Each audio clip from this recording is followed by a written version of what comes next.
RB news ప్రేక్షకులకు నమస్కారం. మొత్తానికి తెలంగాణ ప్రజలు ఆకలి దప్పులనైనా సహిస్తారు, కానీ ఆత్మగౌరవాన్ని దెబ్బతీస్తే సహించరని అధికారాన్ని చేపట్టే క్రమంలోనే ప్రగతి భవన్ కంచెలు బద్దలు కొట్టి ప్రజాపాలనకు తెరదించింది కాంగ్రెస్ ప్రభుత్వం. ఇప్పటికే 6 గ్యారంటీలతో అధికారాన్ని చేపట్టి సంవత్సర కాలం పూర్తయింది. ఈ నేపథ్యంలోనే మరోవైపు ప్రతిపక్ష పార్టీలు సైతం విమర్శనాస్త్రాలు గుప్పిస్తూ ఉన్నారు. రాబోయేటటువంటి గ్రామ పంచాయతీ పోరుకు సంబంధించి కూడా ఆయా ప్రధాన పార్టీలన్నీ కూడా సమాయత్తమవుతున్నటువంటి వేళ భూపాలపల్లి నియోజకవర్గానికి సంబంధించి ఇప్పుడున్నటువంటి ప్రస్తుత రాజకీయ పరిస్థితులు, అదేవిధంగా ప్రభుత్వ పథకాల అమలు తీరు గురించి మనతో పాటు మాట్లాడడానికి భూపాలపల్లి శాసనసభ్యులు fire brand MLA Gandra Satyanarayana Rao గారు ఉన్నారు. నమస్తే సార్. మొత్తానికి 6 గ్యారెంటీలతో అధికారాన్ని చేపట్టి సంవత్సర కాలం పూర్తయింది. అయితే ఈ నేపథ్యంలో ప్రభుత్వ పథకాల అమలుకు సంబంధించి 6 గ్యారెంటీలు ఏ విధంగా అమలు చేశారు ఇప్పటి వరకు? మేము డిసెంబర్ 7వ తారీఖు ప్రమాణ స్వీకారం చేసిన రోజునే 6 గ్యారంటీ పథకాల్లో శ్రీమతి సోనియా గాంధీ తెలంగాణ రాష్ట్రం ఇచ్చినటువంటి తల్లి మాటను గౌరవించి, వారి మాటలు బస్సు కాడికి పోతే లేట్ అవుతుందనే ఆలోచనతో ఆ బస్సును అసెంబ్లీకి తెప్పించేసి ప్రమాణ స్వీకారం చేసిన తక్షణమే తెలంగాణ రాష్ట్ర మహిళా సోదరిమణులకు ఉచిత బస్సు ప్రయాణం కల్పించింది తెలంగాణ రాష్ట్ర ప్రభుత్వం, గౌరవనీయులు రేవంత్ రెడ్డి ముఖ్యమంత్రి నాయకత్వంలో. రెండవది, 5 లక్షలు ఉన్న ఆరోగ్యశ్రీని ఈరోజు 10 లక్షల రూపాయల వరకు పెంచడం, అదేవిధంగా 200 యూనిట్ల కరెంటును గృహ వసతి కొరకు ఫ్రీ కరెంటు గృహ వసతికి ఇస్తూ రైతాంగానికి కూడా 24 గంటల కరెంటు అందించడం జరుగుతుంది. అదేవిధంగా ఈరోజు మహిళలకు గృహజ్యోతి కింద ఫ్రీ కరెంటు ఇవ్వడంతో పాటు వాళ్లకు మహిళలకు సంబంధించినటువంటి ఏదైతే కోటీశ్వరుని చేయాలనే దృఢ సంకల్పంతో ఈరోజు రాష్ట్ర ప్రభుత్వం మహిళల పేరు మీద విద్యా కమిటీ చైర్మన్లుగా నియమించేసి మహిళలకు ప్రాధాన్యతనిస్తూ మీ సేవా సెంటర్లు కానీ, కలెక్టర్ క్యాంటీన్లు కానీ, హాస్పిటల్లో క్యాంటీన్లు కానీ, రేపు ఇందిరమ్మ ఇండ్లు కానీ మహిళల పేరు మీదనే మంజూరు ఇచ్చి, రేపు సోలార్ పవర్ ప్లాంట్లను కూడా ఏదైతే ప్రభుత్వము 70% సబ్సిడీ ఇచ్చి మహిళలను ప్రోత్సహించే విధంగా సోలార్ పవర్ ప్లాంట్ను 12 సంవత్సరాలు ప్రభుత్వమే అగ్రిమెంట్ చేసుకొని పవర్ను కొనుగోలు చేసి 13వ సంవత్సరం మహిళలకే వారి యొక్క సోలార్ పవర్ ప్లాంట్ను చెందే విధంగా చేయడము ప్రభుత్వము ఉత్తర్వులు కూడా జారీ చేయడం జరిగింది. అదేవిధంగా ఈరోజు భారతదేశ చరిత్రలో ఇప్పుడు రైతాంగానికి మన్మోహన్ సింగ్ గారు 72,000 కోట్లు అప్పుడు రుణమాఫీ చేశారు. వారి తర్వాత భారతదేశ చరిత్రలో 2 లక్షల రుణమాఫీ 21,000 కోట్లు చేసినటువంటి ప్రభుత్వం అది ఏకైక ప్రభుత్వం తెలంగాణ రాష్ట్ర కాంగ్రెస్ ప్రభుత్వం. మొత్తానికి 6 గ్యారెంటీలను ఖచ్చితంగా, అంటే ఆర్థిక వెసులుబాటు లేకపోయినా కూడా అమలు చేస్తున్నామని చెప్పేసి కాంగ్రెస్ ప్రభుత్వం కుండ బద్దలు కొట్టినటువంటి పరిస్థితి ఉన్నటువంటి నేపథ్యంలో కూడా ఇక్కడ ఉన్నటువంటి స్థానిక మాజీ ఎమ్మెల్యే ఎవరైతే ఉన్నారో గండ్ర వెంకటరమణారెడ్డి ప్రభుత్వం డక్అవుట్ అయింది అని చెప్తా ఉన్నారు. ఆ విమర్శలకు మీ కౌంటర్ ఏమిటి? మన శాసనసభ ఎన్నికల్లో డక్అవుట్ అయిపోయింది.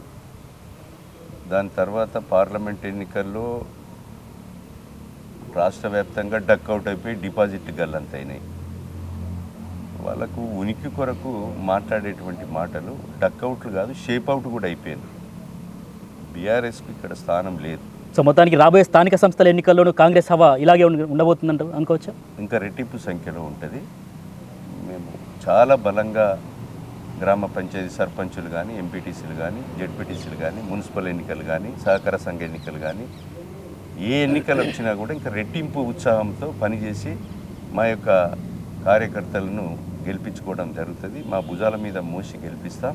రెట్టింపు రాష్ట్ర వ్యాప్తంగా కూడా కాంగ్రెస్ పార్టీ శ్రేణులు బలంగా ఉన్నారు. ప్రభుత్వం కూడా ఆ రకంగా పనిచేస్తుంది.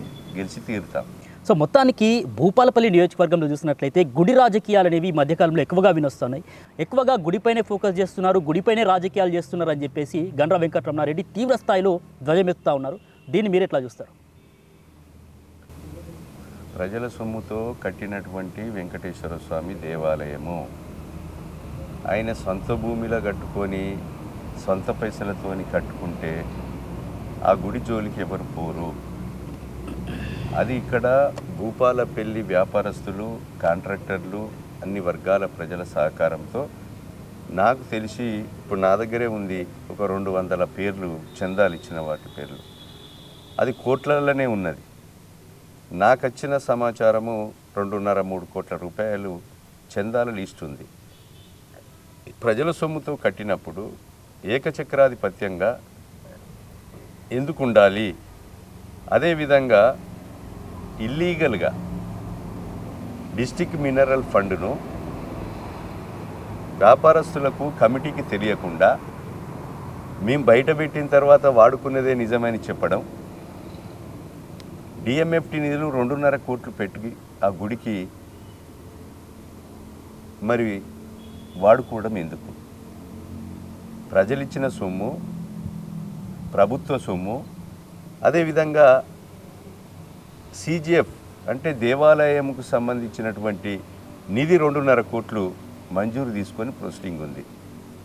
అదేవిధంగా వారు ఎమ్మెల్యేగా ఉన్నప్పుడు వారి సిడిఎఫ్ కూడా మంజూరు ఉంది, కొంత అమౌంట్ లక్షలలో. ఇన్ని ప్రభుత్వ సొమ్ముతో కట్టినప్పుడు వారి కుటుంబం పేరు మీద ఎందుకు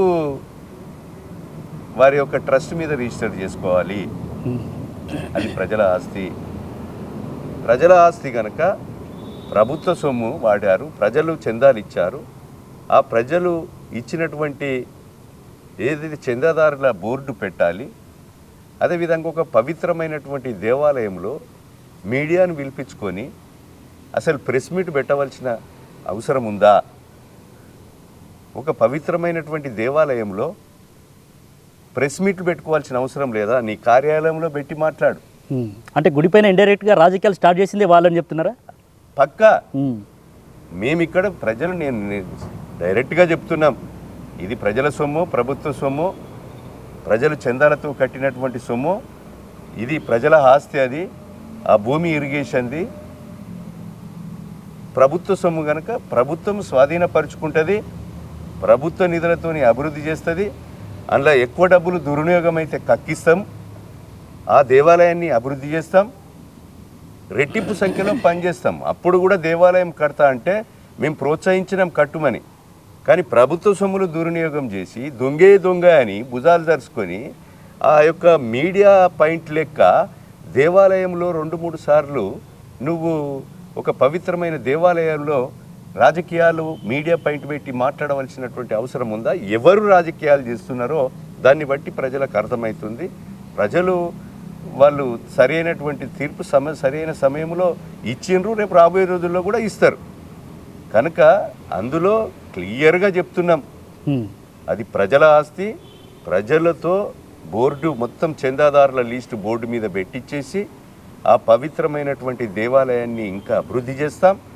వారు కనుక నిధులు అంటే వాళ్ళు ఏం చెప్తున్నారు అంటే నిర్మాణాలు జరుగుతున్నాయి, కొద్దిగా సమయం ఇస్తే మేమే దేవాదాయ శాఖకి అప్పగిస్తామని చెప్తున్నారు. వాళ్ళు గుడి ప్రభుత్వానికి గుడి కట్టేటప్పటికి సంవత్సరం సమయం ఉంది. ఇప్పుడు మా ప్రభుత్వం వచ్చి 13 నెలలు అవుతుంది. నువ్వు గట్టుడు నేను గట్టుడు ఇదంతా ఇదేమన్నా కూరగాయల వ్యాపారమా? సమయం ఇయ్యా, లేకపోతే చందాలు ఇయ్యా, లేకపోతే ఇంకోటిని మేమే కట్ట. అది ఎవరి పైసలతోని కట్టినావు, ఎవరి సొమ్ముతోని కట్టినావు? ఏదో బంగారం తెచ్చినా, వెండి తెచ్చినా. ఇది బుద్ధారంలో నేను దేవాలయం నిర్మించినాం, గణపురంలో సాయిబాబా దేవాలయం నిర్మించినాం. అది ప్రజలది అది. ఒకవేళ నీ సొంత భూమిలో కట్టుకున్నా, నీ సొంత పట్టాల కట్టుకున్నా, నీ సొంత పైసలతో కట్టుకున్నా ప్రజలొచ్చి మొక్కుతే వద్దంటావా? కాదు, ఇది నువ్వు అట్లా కాదు కదా. నీ పట్టా ల్యాండ్ కాదు, ఇది ప్రభుత్వ ఇరిగేషన్ ల్యాండు, చందాదారులు ఇచ్చినటువంటి సొమ్ము, ప్రభుత్వ సొమ్ముతో నిర్మించినటువంటి దేవాలయము. దానికి ఒక పద్ధతి, ప్రజాస్వామ్యము, చట్టము, ఒక ఎండోమెంటు, ఒక వ్యవస్థ ఉంటుంది. చట్టం దాని పని తాను చేసుకుంటూ పోతా ఉంటుంది. దీంట్లో రాజకీయాలు మేము చేయవలసినటువంటి అవసరం లేదు. ఒక శాసనసభ్యునిగా ప్రజాస్వామ్య విలువలు కాపాడటానికి, ప్రజల సొమ్ము దుర్వినియోగం కాకుండా చూడటానికి నేను ఎంతవరకైనా పోతా. ఎవరి అభ్యర్థనలు వినను. పదవులు శాశ్వతం కాదని మాట్లాడుతున్నారు. పదవులు శాశ్వతం కాదనే విషయాన్ని నేను కుండబద్దలు కొట్టి చెప్తున్నాం. ఈ పదవి శాశ్వతం కాదు. మేము పదవులు లేకుండా 40 సంవత్సరాలు పోరాటం చేసినాం. నువ్వు పదవులు లేకుండా ఉన్నది ఇప్పుడే. పదవులు లేకున్నా ఉన్నా ఒకే స్థాయిలో ఈ ప్రజలకు జవాబుదారీతనంగా ఉంటాం. ఈ నియోజకవర్గ ప్రజలు ఇచ్చినటువంటి గౌరవాన్ని కాపాడుతాం. ఈ నియోజకవర్గ ప్రజలు ఇచ్చినటువంటి సూచనలతో నడుస్తాం. తల వంచి పనిచేస్తాం. కానీ ప్రజల ఆస్తి ఎక్కడ దుర్వినియోగమైనా, ప్రజల సొమ్ము ఎంతటి వాడైనా దుర్వినియోగం చేసినా, ప్రభుత్వ సొమ్ము గుంజుకున్నా, ఎవరైనా మా పార్టీ అయినా మంది పార్టీ అయినా దాన్ని గుంజి ప్రజలకు చెందే విధంగా చేస్తాం. ప్రభుత్వానికి చెందే విధంగా చేస్తాం. ఈ ప్రభుత్వం చట్టం ఆ పని ఎవరి పని వాళ్ళు చేసుకుంటూ పోతా ఉంటుంది. రాజకీయాలు అనేది మీడియాలు పెట్టి పవిత్రమైన దేవాలయంలో ప్రెస్ మీట్లు పెట్టి ఖరాబ్ చేయడము అది వాళ్ళ విజ్ఞతకే వదులుతున్నాం. దాంట్లో రాజకీయాలు చేయవలసినటువంటి అవసరం లేదు. ఇంకా చాలా ఉన్నాయి. చిట్టీలేసి భూములు కొనుక్కున్న భూములు వాళ్ళ షెడ్లు వేసుకుంటే కూలగొట్టిండ్రు. వాళ్ళ భూములన్నీ కూడా ఇంకా కొంతమంది దౌర్జన్యం చేస్తున్నారు, గతంలో చేశారు. అలాంటి భూములను కూడా గుంజి పేదోళ్ళకి ఇచ్చేదాకా చివరిదాకా కొట్లాడతాం, ప్రజల పక్షాన నిలబడతాం. సో మొత్తానికి భూ కబ్జాల గురించి కూడా మీరు ఎన్నికల సమయంలో మరి దాన్ని చాలా తీవ్రంగా వ్యతిరేకించారు, ఆరోపణలు చేశారు. సో మొత్తానికి ప్రజల ఆశీర్వాదంతో, భూపాలపల్లి నియోజకవర్గ ప్రజల ఆశీర్వాదంతో మీరు అధికారాన్ని కూడా చేపట్టడం జరిగింది.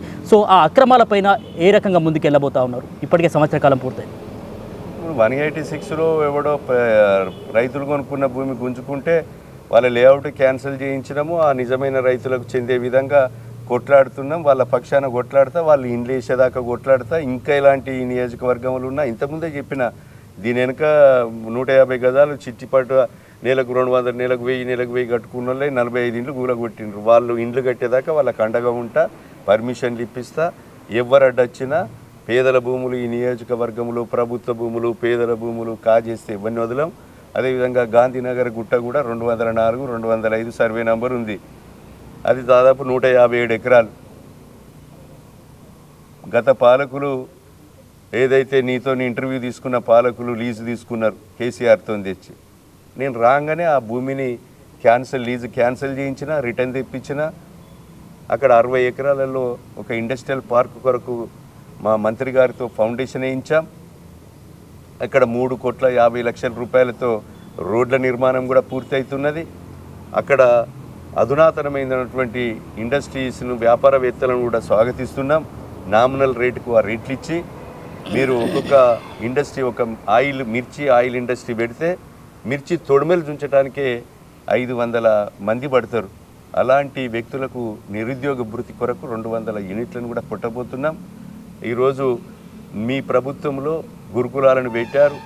వాళ్లకు ప్రైవేట్ అద్దె భవనాల్లో ఇచ్చి ఎస్సీ, ఎస్టీ, బీసీ, మైనారిటీ అనేక మంది పిల్లలకు అద్దె భవనాల్లో ఉన్నారు.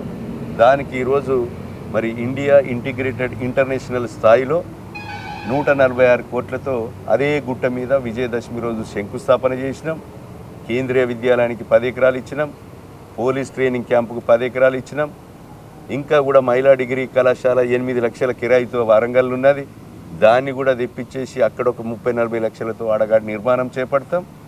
అలాంటి భూములు మొదలుపెట్టినాం. ఒక ప్రక్రియ 204, 205 సర్వే నంబర్ రిటర్న్ తెప్పించినాం. ఇంకో 186 రైతులు గుంజుకున్న భూమిని కూడా వాళ్ళ యొక్క లేఅవుట్ను క్యాన్సిల్ చేయించినాం. ఇంకా నా దృష్టికి వచ్చినటువంటి పేదలకు అన్యాయం ఎక్కడ జరిగినా కూడా వాళ్ళందరినీ కూడా నా పని నేను చేసుకుంటా పోతా అంట. మాకు ఎవరి మీద కక్ష సాధింపు చర్యలు లేదు. నా పక్కనున్నోడు తప్పు చేసినా కూడా చర్యలు ఉంటాయి. ఇప్పుడు ఎవడో శ్రీనివాసరావు అట ఉద్యోగాలు ఇప్పిస్తా అని డబ్బులు వసూలు చేసిండ్రు. చెప్పిన పోలీసు వాళ్ళకు డబ్బులు రిటర్న్ ఇప్పించి కేసు బుక్ చేయమన్నాం, ఖమ్మం జైలుకు పంపించినాం. ఇవన్నీ కూడా చర్యలే. 13 నెలల్లో ఉద్యోగాలు ఇప్పిస్తాను డబ్బులు ఇచ్చిన వాళ్ళని జైలుకు తోలిచ్చినాం. గాంధీనగర్ గుట్టను రిటర్న్ తెప్పించి ప్రభుత్వ కార్యాలయాలు వేపిస్తున్నాం. 186 లేఅవుట్ క్యాన్సిల్ చేయించినాం. ఇంకా కూడా నా దృష్టికి ఏదొచ్చినా కూడా ఎవరిని కూడా ఎంతటి వారైనా కూడా వదిలేది లేదు. ప్రజల పక్షాన నిలబడతాం. ఎన్నికల ముందు ఇచ్చిన మాట అమలు చేస్తాం. ఎన్నికల ముందు చెప్పనన్నీ కూడా చాలా సంక్షేమ పథకాలు చేసినాం, అవన్నీ కూడా సో వివరిస్తాం. మొత్తానికి ఎంతో ప్రతిష్టాత్మకంగా ప్రభుత్వం చేపడుతున్నటువంటి ఐటీ కారిడార్తో సహా అనేక సంక్షేమ పథకాల అమలు తీరును మీరు వివరించారు. కానీ ఇక్కడ భూపాలపల్లి నియోజకవర్గంలో చూసినట్లయితే గనక శిలాఫలకాలకు తాను వేసినటువంటి శిలాఫలకాలకు ప్రారంభోత్సవాలు చేస్తున్నారే తప్ప కొత్తగా వాళ్ళు తెచ్చింది ఏం లేదని చెప్పేసి బీఆర్ఎస్ నాయకులు ఇప్పుడు విమర్శిస్తున్నారు. నీకు ఇంతకుముందే చెప్పిన SC ST BC minority tribal welfare buildings 146 కోట్లతో ఒక జీవో తెచ్చిన, టెండర్ పిలిచారు. దానికి విజయదశమి రోజు నేనే శంకుస్థాపన చేసిన 146 కోట్లు. అదేవిధంగా ఇండస్ట్రియల్ పార్కు 3.5 కోట్లతో టెండర్ పిలిచిండ్రు, రోడ్లు వేయించినాం. ఇంకా 15 కోట్లు మళ్ళీ టెండర్ పిలుస్తున్నాం. దానికి సబ్స్టేషను, కాంపౌండ్ వాళ్ళు, తర్వాత క్వార్టర్సు దానికి చేసినాం. ఇదే భూపాలపల్లిలో నర్సింగ్ కాలేజీకు గౌరవనీయులు ముఖ్యమంత్రి రేవంత్ రెడ్డి గారికి చెప్పి కొత్త కాలేజీ తెచ్చాను. కొత్త కాలేజీ తెచ్చి కొత్త కాలేజీకు స్టాఫ్ను కూడా తీసుకొచ్చాం. ఆ కొత్త కాలేజీకి 26 కోట్ల రూపాయలు కొత్త బిల్డింగ్ కూడా తెచ్చాను. టెండర్ కూడా పూర్తయిపోయింది. భూపాలపల్లి హెడ్ క్వార్టర్లో అమృత్ స్కీమ్లో 20 కోట్ల రూపాయలు తెచ్చి 32 లక్షల కెపాసిటీ విలువ కలిగేటువంటి వాటర్ ట్యాంకులను, పైప్ లైన్ ఎక్స్టెన్షన్స్ను కూడా ఫౌండేషన్ వేసినాం. హాస్పిటల్లో వాటర్ ట్యాంక్ కడుతున్నారు. నేను వేసిన ఫౌండేషన్ కాడ కూడా పనులు కూడా మొదలైపోయినాయి. ఆలోచన లేకుండా, ఇంగిత జ్ఞానం లేకుండా మాట్లాడితే దానికి ఎవరేం చెప్పలేం. ఈ నియోజకవర్గంలో 185 గ్రామ పంచాయతీలు ఉన్నాయి. ప్రతి గ్రామ పంచాయతీ 10, 20, 30 లక్షలు సీసీ రోడ్లు ఇచ్చాం, సైడ్ డ్రైన్స్ ఇచ్చాం, కమ్యూనిటీ హాల్స్ ఇచ్చాం, స్కూల్ బిల్డింగ్లు ఇచ్చాం. ప్రతి గ్రామ పంచాయతీలో కొత్త ప్రొసీడింగ్స్ డేట్లతో సహా ప్రూవ్ చేస్తా. ఇవన్నీ నీకు చిత్తశుద్ధి ఉంటే దమ్ముంటారా? నేను ప్రొసీడింగ్ మొత్తం మీ దగ్గర పెట్టి నేను చెప్పినవన్నీ కూడా ఒక్కడి కూడా ఆ ప్రభుత్వంలో వస్తే ముక్కు ఉసిపోయేదాకా నేలకు రాకుతా నేను చెప్పినాయి.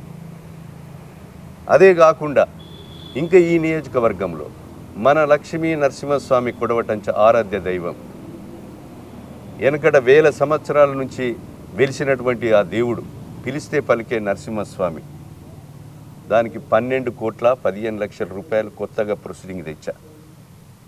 అదేవిధంగా ఇంకా 2 కోట్ల రూపాయలు గెస్ట్ హౌజులు 14 కోట్ల 15 లక్షల రూపాయలు ఆ దేవాలయానికి తెచ్చాం. అదేవిధంగా ఆ దేవునికి రహదారి కరెక్ట్గా లేకపోతే 50 కోట్లు పంచాయతీరాజ్ రోడ్డు కింద ఉంటే ఆ పంచాయతీరాజ్ రోడ్డును R&Bకి ట్రాన్స్ఫర్ చేసి 50 కోట్ల రూపాయలు డబుల్ రోడ్డు సెంట్రల్ లైటింగ్తో టెండర్ కూడా పిలిచాం, పనులు కూడా ప్రారంభిస్తున్నాం. దానికి ఫౌండేషన్ కూడా వేయడం జరిగింది. అలాంటి వాటికి ఫౌండేషన్లు వేస్తున్నాం. అదేవిధంగా మా బుద్ధారం నుంచి ఇదే బాగిరితిపేట ఆర్చ్కు 20 కోట్ల రూపాయలు తెచ్చి కొత్త రోడ్డును నిర్మిస్తున్నాం, శంకుస్థాపన చేశాం, పనులు కూడా ప్రారంభించాం. అనేకమైనటువంటి పంట పొలాలకు పోయే రోడ్లు మీ ప్రభుత్వంలో జూలై 27వ తారీఖు నాడు అధిక వర్షాలు పడి 124 చెరువులు దిగి 6 మనుషులు కొట్టుకపోయి 1100 మూగజీవులు చనిపోయి 2000 కుటుంబాలకు కుందనపల్లి, గుమ్మడివెల్లి, వెంకటేశ్వర్లపల్లి, మోరంచపల్లి అనేక గ్రామాలలో 2000 కుటుంబాలకు నీళ్ళొచ్చి 15 రోజులు బయట అండుకొని తింటే అన్నమో రామచంద్ర అని 40,000 ఎకరాలు ఇసుక మెటలు పెడితే నీ ముఖ్యమంత్రి రాడు, నీ మంత్రులు రారు, చచ్చిపోయిన ఏదైతే గేదెలకు డబ్బులు ఇవ్వవు, ఆ నీట మునిగిన ఇండ్లకు ఇల్లు ఇవ్వవు, వాళ్లకు నష్టపరిహారం ఇవ్వవు. మా ప్రభుత్వం వచ్చిన తర్వాత 40 సెంటీమీటర్లు మైబాద్ ఖమ్మంలో పడితే నీళ్లు ఇంట్లో అంచు తాగితే ఇంటికి 10,000 ఇచ్చినాం. పంట నష్టపరిహారం ఎకరైనా 15,000 ఇచ్చినాం. చనిపోయిన వ్యక్తికి 5 లక్షలు ఇచ్చినాం. నేను అధికారంకి వచ్చిన తర్వాత 124 చెరువులకు గౌరవనీయులు ముఖ్యమంత్రి రేవంత్ రెడ్డి గారికి చెప్పి 29 కోట్ల 70 లక్షల రూపాయలు 124 చెరువులను టెండర్ పిలిపించి శాశ్వత మరమ్మతులు చేయించి ఈ వానకాలము పంట పండించి నా ఘనత మా ప్రభుత్వాన్ని, నాది. సో మొత్తానికి ఇంకా మోరంచపల్లెలో గేదెల కుటుంబానికి 1 లక్ష రూపాయలు ఇచ్చి గేదెలు కొనిచ్చాం. రేపు నీట మునిగిన ఇండ్లందరికీ కూడా ఇందిరమ్మ ఇండ్లు 5 లక్షల రూపాయలతో మంజూరు ఇప్పిస్తున్నాం. అంటే ఫౌండేషన్ విషయం వచ్చింది కనుక ఇంకా 2 గంటలు చెప్పినా పడవది. అదేవిధంగా 2004లో వైఎస్ రాజశేఖర రెడ్డి ముఖ్యమంత్రి అయ్యాడు, 108ని తీసుకొచ్చాడు. 108 తీసుకొస్తే ఆ 2004లో కాంగ్రెస్ ప్రభుత్వం అధికారంలో ఉంది. నువ్వు జిల్లా అధ్యక్షునిగా ఉన్నావు, ఎమ్మెల్సీగా ఉన్నావు. తర్వాత 2009లో నువ్వు శాసనసభ్యుని అయినావు, బుయ్యి అని చీఫ్ విప్ పదవి తీసుకున్నావు. అప్పుడు 5 ఏళ్ళు గడిచింది. కాంగ్రెస్ పార్టీలో గెలిచినావు 18లో, 23 మళ్ళా 5 ఏళ్ళు అధికార పార్టీకి పోయినావు. కనీసం శాంపేటకు మొగుళ్ళ పెళ్లికి అంబులెన్స్ ఇప్పించలేని వ్యక్తులు ఏదో గొప్పలు చేసి రాళ్ళు వేసినామంటావు. నేను వచ్చి ఇప్పుడు శాంపేటకు అంబులెన్స్ ఇచ్చా, ఓకే, మొగుళ్ళ పెళ్లికి అంబులెన్స్ తెచ్చా ప్రజల సౌకర్యం కొరకు. వైద్య ఆరోగ్య శాఖ మంత్రిని తీసుకొచ్చి అంబులెన్సులు ఓపెన్ చేయించాం.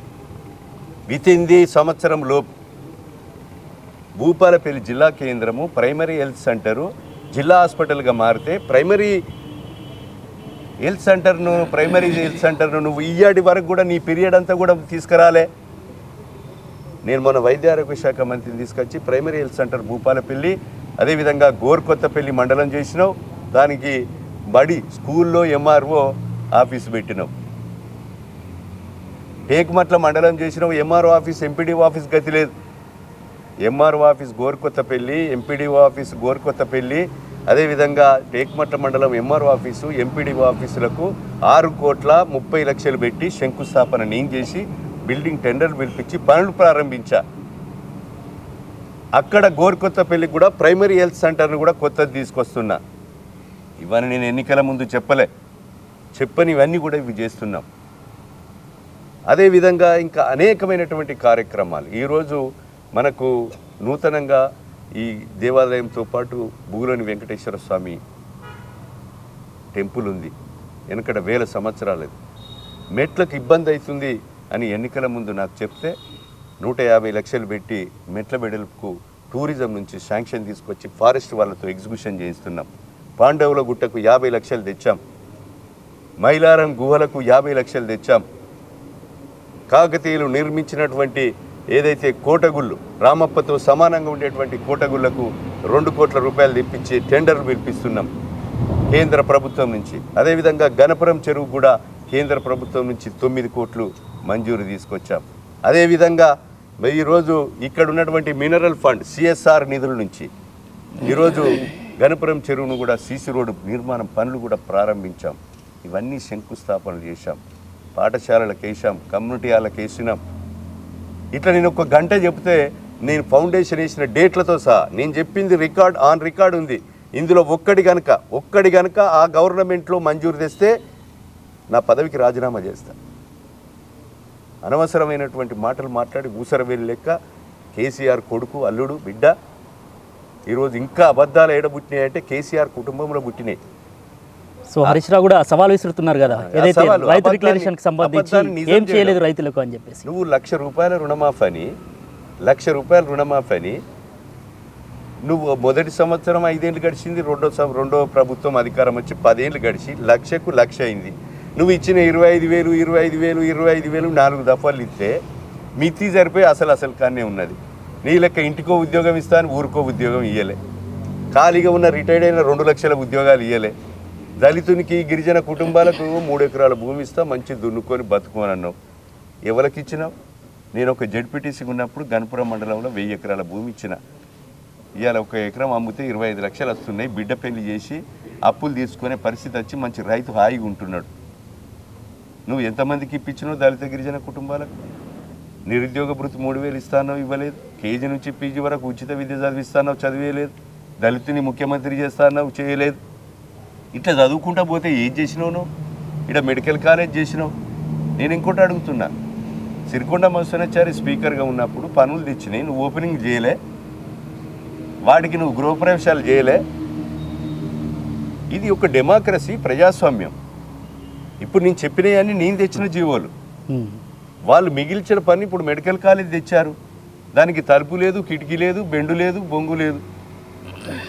నేను వచ్చినాక ప్లే గ్రౌండ్ కానీ, తర్వాత ఎలక్ట్రికల్ బస్సు కానీ, అదేవిధంగా ఈరోజు దానికి ఎవరెవరి కావాలంటే హాస్టల్ సెకండ్ ఇయర్ వచ్చింది, వాళ్ళకి హాస్టల్ ఫెసిలిటీ కావాలంటే మళ్ళీ ల్యాబ్స్ అయినటువంటి అమౌంట్ని తీసుకొచ్చి 130 కోట్లు తెచ్చి హాస్పిటల్ బిల్డింగ్ కడుతున్నాం.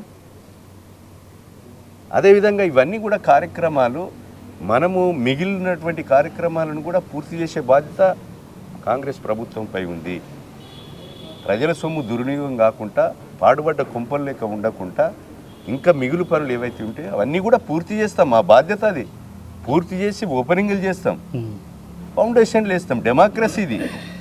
కానీ పదవి పోయినటువంటి వ్యవస్థతో ఏదో రకంగా ఏదో అడ్డం పెట్టుకొని దాంతో నువ్వు ఫెస్టేషన్లో మాట్లాడితే దానికి ఎవరేం చేయలేం. రేపు కాలం నిర్ణయిస్తుంది. ఈ పదవులు శాశ్వతం కాదు. నీ వార్డే నేను ఉపయోగిస్తున్నా. డక్అవుట్ లివర్ గారు పదవి లేకుండా 40 ఏళ్ళు కొట్లాడినాం ప్రజల పక్షాన. మేము చివరి రక్తబొట్టు వరకు కూడా కొట్లాడతాం, ప్రజల పక్షాన ఉంటాం. రాబోయే 4 సంవత్సరాల్లో కూడా నేను ప్రజలకు ఇచ్చినటువంటి ఇవ్వని మాటలు కూడా రైతాంగానికి ఇంకా చాలా చేయవలసినటువంటి అవసరం ఉంది. DBM 38కు దేవాదుల నుంచి రామప్ప నుంచి గోరుకొత్త లైన్ వేపిస్తాం. గోరుకొత్తపల్లి, రేగొండ, చిట్యాల, టేక్మట్ల 4 అసెంబ్లీలు జరుగుతాయి. ఈ ప్రశ్న 4 సార్లు నేను ప్రశ్నించడం జరిగింది. గౌరవనీయులు ముఖ్యమంత్రి రేవంత్ రెడ్డి గారి దృష్టికి, మా ఇరిగేషన్ మంత్రి ఉత్తమ్ కుమార్ అన్న దృష్టికి తీసుకుపోవడం జరిగింది. సర్వేలు జరుగుతున్నాయి. దాన్ని కూడా తీసుకొస్తాం. రైతాంగానికి ఎలాంటి ఇబ్బంది లేకుండా చేస్తాం. ప్రజలకు సేవకుడిగా పనిచేస్తాం. అన్ని రకాలుగా తోడుగా ఉంటాం. సో మొత్తానికి ఒక ప్రధాన ప్రతిపక్ష లీడర్ ఎవరైతే ఇంతకుముందు కేసీఆర్ ప్రస్తావన వచ్చింది కాబట్టి 4 సార్లు సంవత్సరంలో అసెంబ్లీ సమావేశం అయితే కేవలం ఒకసారి మాత్రమే అసెంబ్లీకి రావడాన్ని ఎట్లా చూస్తారు? అంటే ప్రజల సమస్యలను గలమెత్తేటటువంటి అసెంబ్లీకి రాకపోవడాన్ని ఎట్లా చూస్తారు? కానీ జీర్ణించుకోలేకపోతున్నాడు ఆ పెద్ద మనిషి. ఒక ప్రతిపక్ష నాయకుడిగా ఒక 60,000 బుక్కులు చదివినా అని చెప్పుకునే వ్యక్తి ఆయన మెదన్నంతా రంగరించి ప్రభుత్వానికి సూచనలు ఇవ్వవచ్చు కదా, సలహాలు ఇవ్వవచ్చు కదా.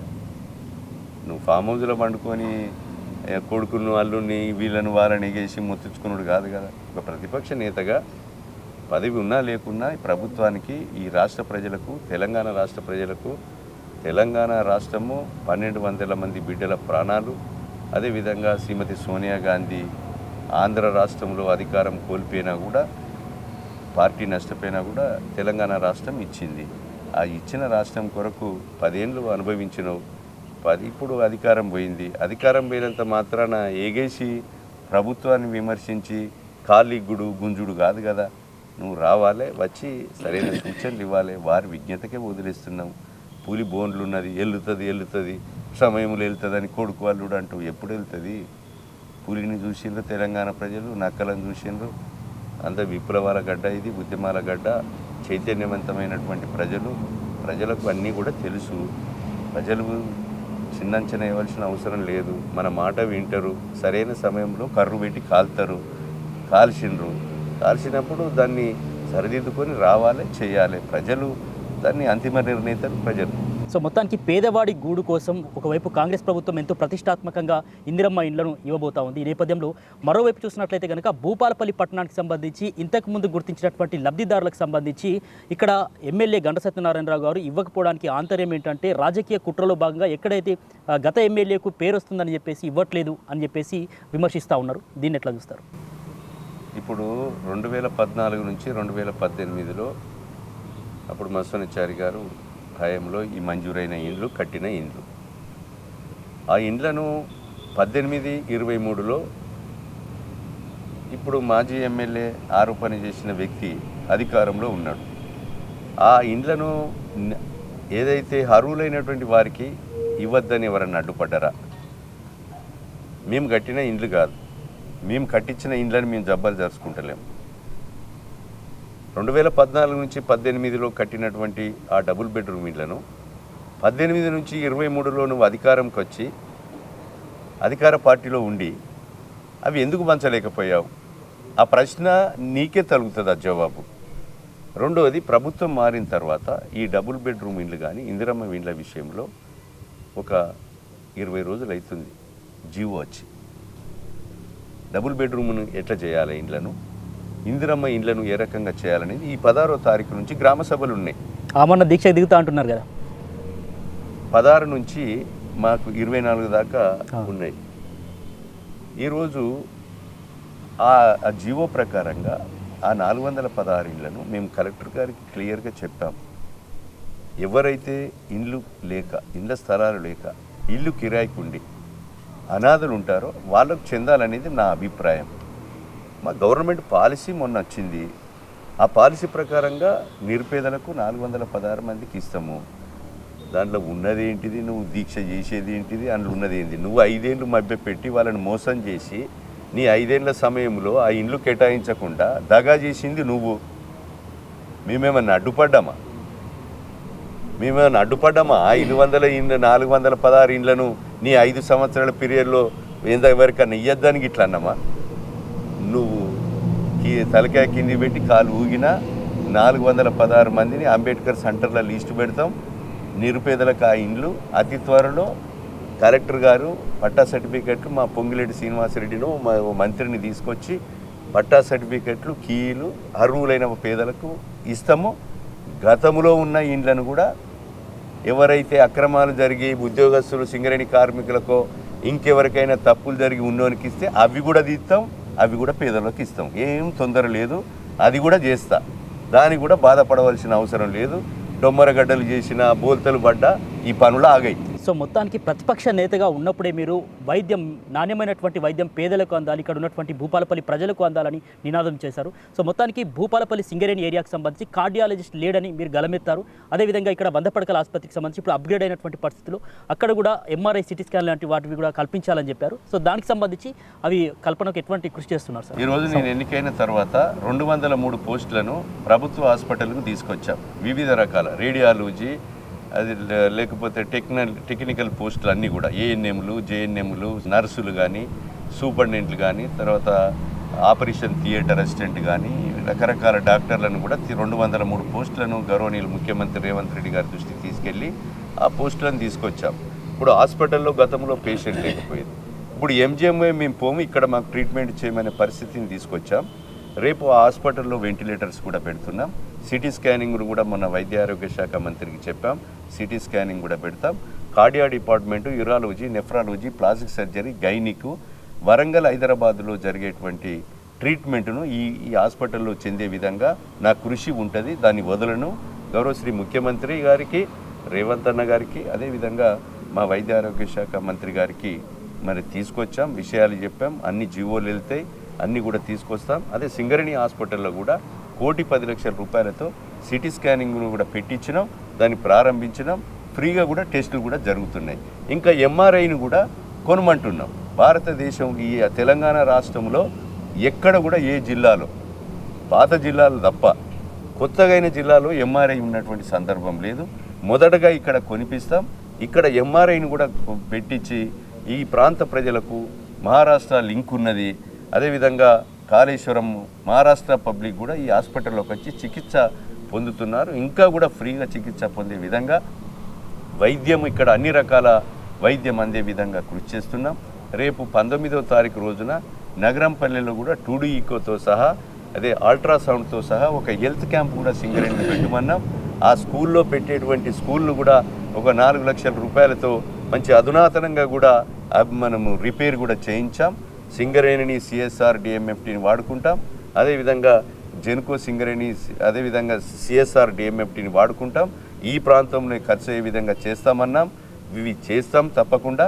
ఎవరిని కూడా విద్యను, వైద్యం 2 కళ్ళ లెక్క ఈ ప్రభుత్వం పనిచేస్తుంది.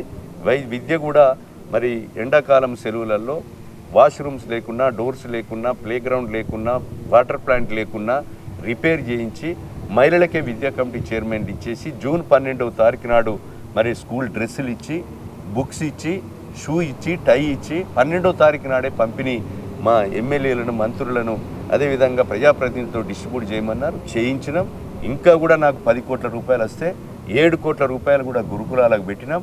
గురుకులాలో చదువుకునేటువంటి పిల్లలందరూ కూడా రేపు ఐఏఎస్లు, ఐపీఎస్లు, డాక్టర్లుగా మరి కావాలని, పేరు తెచ్చుకోవాలని వాళ్ళకు మేము హాస్టళ్ళు విజిట్ చేస్తున్నాం. హాస్టల్లో విజిట్ చేసినప్పుడు కూడా హాస్టల్లో నిద్ర కూడా తీసాం. శాంపేటలో మాకు సన్నీళ్ళుతోని ప్రాబ్లం అవుతుంది అని అంటే గ్లీజర్స్ కూడా మొత్తం ఈ జిల్లా మొత్తం రాష్ట్రంలో ఎక్కడ లేకున్నా అన్ని గురుకులాల్లో గ్లీజర్స్ పెట్టించాం, బ్లాంకెట్స్ ఇచ్చాం, బెడ్షీట్స్ ఇచ్చాం. రేపు మార్చి నుంచి మొత్తం కూడా ఈ తెలంగాణ రాష్ట్రంలో ఉన్నటువంటి ప్రజలందరికీ కూడా దొడ్డు బియ్యం ఇస్తే 6 రూపాయలతో మరి మహారాష్ట్రకు బ్లాకులో అమ్ముతున్నారు. గత ప్రభుత్వం ప్రోత్సహించింది. అట్లా కాకుండా సన్న బియ్యం కూడా మొత్తము రేషన్ షాపులలో ప్రతి కుటుంబానికి కూడా సన్న బియ్యం ఇస్తాం. రేపు 16వ తారీఖు నుంచి 24వ తారీఖు వరకు కూడా 4 ప్రధాన అంశాలతోని ఈ ప్రభుత్వం ముందుకు పోతున్నది. మరి రేషన్ కార్డు గత ప్రభుత్వంలో 10 సంవత్సరాలలో ఒక్క రేషన్ కార్డు కూడా ఇవ్వలేదు. ఆ రేషన్ కార్డులు కూడా కొత్త రేషన్ కార్డులు ఇస్తాం. ప్రతి వ్యక్తికి రేషన్ కార్డు ఇస్తాం. అర్హులైనటువంటి ప్రతి వ్యక్తికి ఇందిరమ్మ ఇండ్లు ఇస్తాం.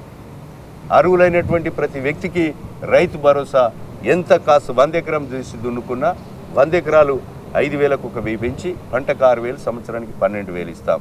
అదేవిధంగా మరి నెలకు 1,000 రూపాయల చొప్పున ఏదైతే మన ఇందిరమ్మ రైతు భరోసా కూడా వ్యవసాయ కూలీలు మా పరిస్థితి ఏంది అని మేము ఎన్నికల ముందు చెప్పాం.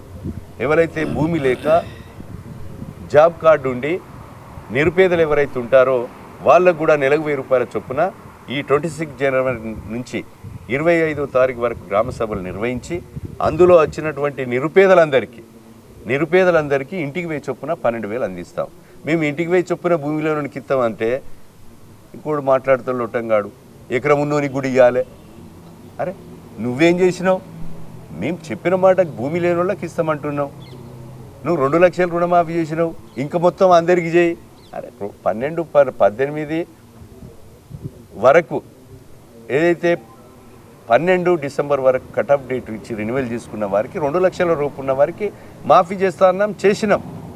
ఆర్థికంగా ఈ ప్రభుత్వం ఆరోగ్యకరంగా లేకున్నా ఇబ్బంది పడుతున్నా ఇచ్చిన మాట కట్టుబడి ఉన్నాం. ఇంకా మిగులు పనులు కూడా రాబోయే 4 సంవత్సరాల్లో చేసి తీరుతాం. ప్రజలకు జవాబుదారీతనంగా ఉంటాం. వాళ్ళ ప్రభుత్వంలో చేసిన అవినీతి అక్రమాలను ఎండగడతాం. ప్రజల పక్షాన నిలబడతాం. సో మొత్తానికి జయశంకర్ జిల్లా ప్రజలకు ఆహ్లాదాన్ని కల్పించేటటువంటి వాతావరణం ఉండాలనేటటువంటి ఉద్దేశంతో ప్రొఫెసర్ సిద్ధాంతకర్త ఎవరైతే తెలంగాణ సిద్ధాంతకర్త జయశంకర్ సార్ పేరు మీద ఇక్కడ పార్క్ ఏర్పాటు చేయడం జరిగింది. ఇటీవల అక్కడ ఉన్నటువంటి సమస్యల గురించి మీరు కూడా అక్కడ సందర్శించి ఆదేశాలు కూడా జారీ చేయడం జరిగింది. అయితే ఇప్పటికి కూడా అక్కడ పరిస్థితి మాత్రం ఆహ్లాదకరంగా లేనటువంటి పరిస్థితి. ప్రజలకు సంబంధించినటువంటి సమస్య పట్ల మీరేం చెప్తారు సార్? అక్కడ లైటింగ్ సమస్య కావచ్చు, లేకపోతే జిమ్కి సంబంధించినటువంటి పరికరాలు కావచ్చు, అవన్నిటిని కూడా మేము కమిషనర్ కలెక్టర్ గారి దృష్టికి తీసుకెళ్ళాం. ఇంకా కూడా దానికి అవసరం ఉన్నటువంటి అవసరాలను మరోసారి విజిట్ చేస్తా. కలెక్టరు నేను పోయి ఆడ ఏమేమి కావాలనో అన్నీ కూడా పూర్తి చేస్తాం. గత 10 సంవత్సరాల్లో దానికి ఉరగబెట్టింది ఏం లేదు. ఇక్కడ ఒక ట్యాంక్ బండ్ కూడా లేదు. కనీసం బతుకమ్మ చెరువులు వేయటానికి కాకుండా ఏ వార్డులో ఆ వార్డులో వేసి అక్కడనే వేస్తే ట్రాక్టర్ల మున్సిపాలిటీ ఎత్తుకుపోయే పరిస్థితి ఉంది తప్ప అక్కడ ట్యాంక్ బండ్ కూడా లేదు. దీన్ని మంచి ఏదైతే ఇప్పుడు ఫారెస్ట్ మనము పార్క్ ఉందో దాన్ని కూడా డెవలప్ చేస్తాం. అదేవిధంగా ఇక్కడ ఒక చిన్న ఈ తుమ్మల చెరువు ఉంది. ఆ తుమ్మల చెరువును కూడా సీసీ రోడ్ వేసి ట్యాంకు మీద కూడా సీసీ రోడ్ వేసి సెంటర్ లైటింగ్ పెట్టేసి మంచి ఒక ట్యాంక్ బండ్ లెక్క అభివృద్ధి చేస్తాం. ఈ భూపాలపల్లి నియోజకవర్గ కేంద్రంలో గణపురం చెరువు, పంబాపూర్ చెరువు, కాకతీయులు నిర్మించినటువంటి చెరువులు, ఆ చెరువులను కూడా అభివృద్ధి కొరకు చేస్తున్నాం, ఇంకా చేస్తాం. దాని కింద ఉన్నటువంటి కాలువలను కూడా శాశ్వత మరమ్మతులు చేపడతాం. అదేవిధంగా నీటి ఎద్దడి లేకుండా రాబోయే 4 సంవత్సరాల్లో చేస్తాం. అదేవిధంగా మిగులు ఆయకట్టు కూడా గ్యాబ్ ఆయకట్టు 35,000 ఎకరాలు ఉంది.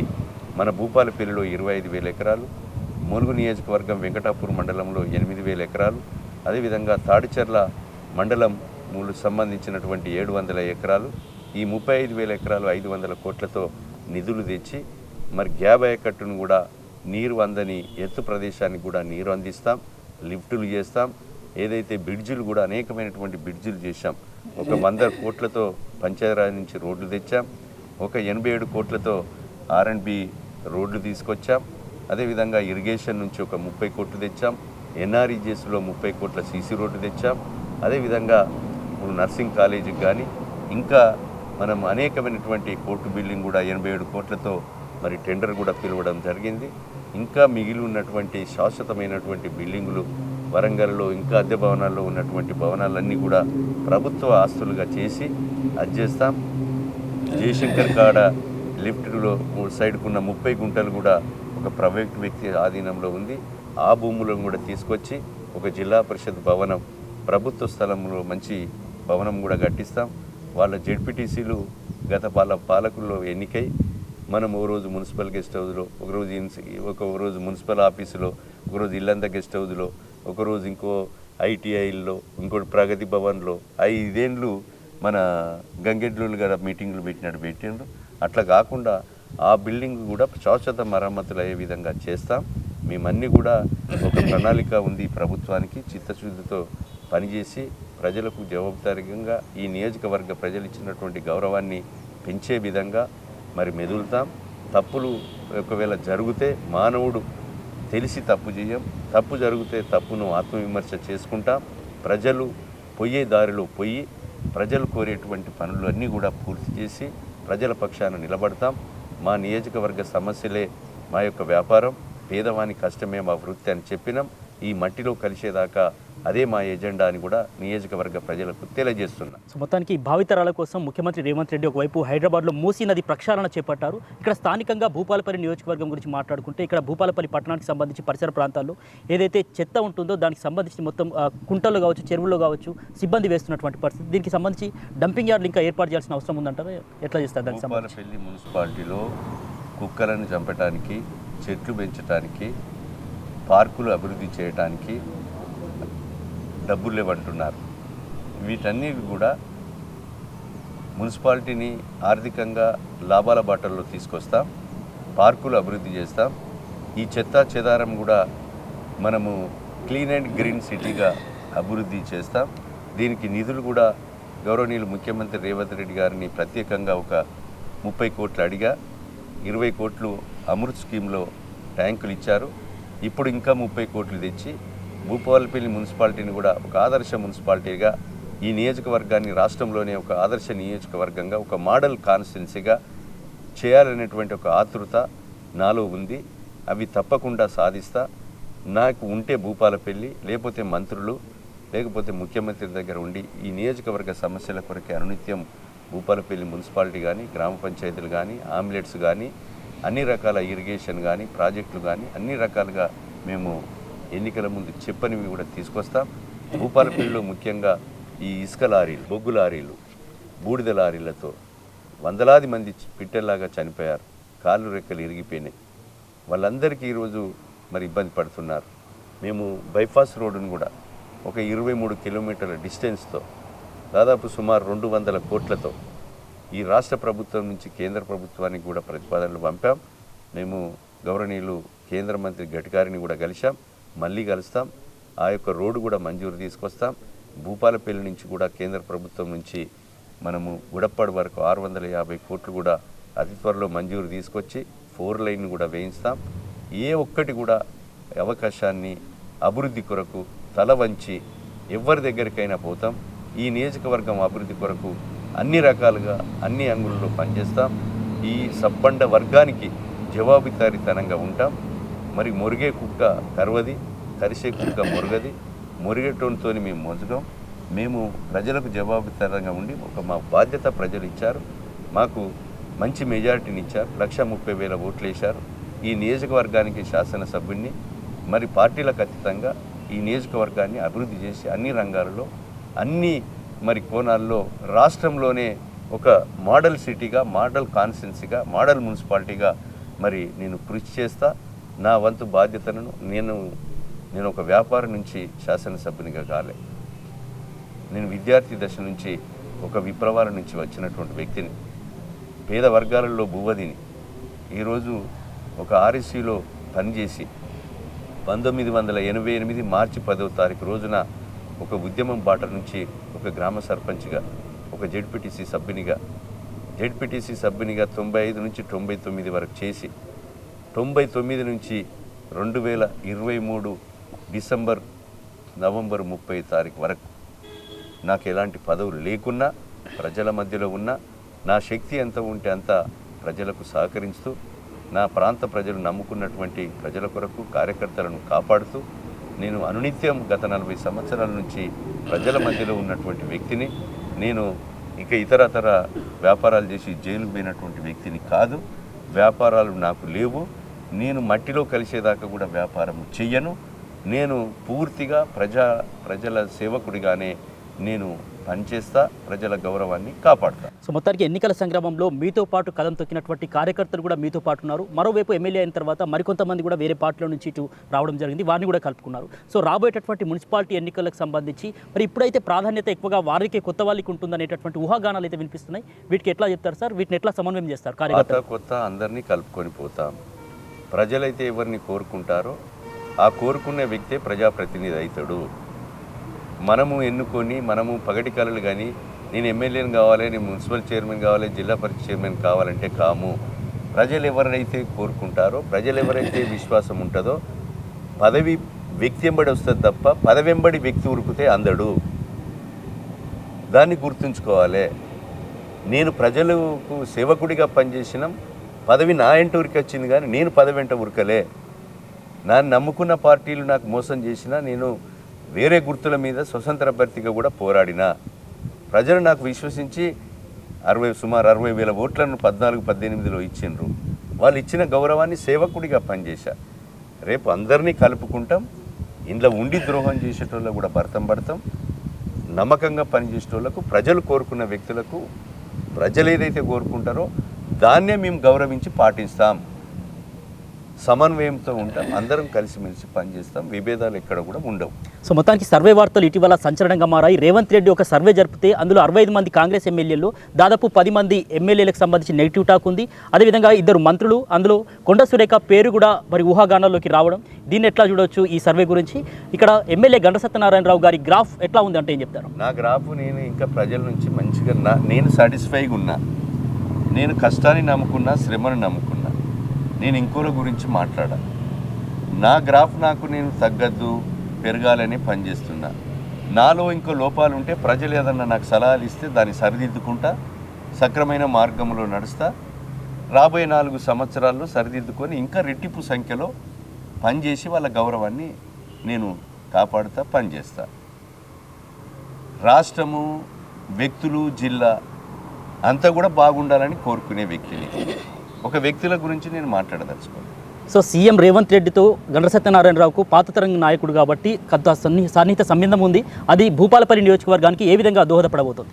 అది నేను తెలుగుదేశం పార్టీ నుంచి ఒక కుటుంబ సభ్యునిగా వాళ్ళ కుటుంబం మొత్తం అందరితో, వాళ్ళ తమ్ముళ్ళతో, వాళ్ళ సతీమణితో, వాళ్ళ కుటుంబంతో కలిసి భోజనం చేసిన వ్యక్తులం.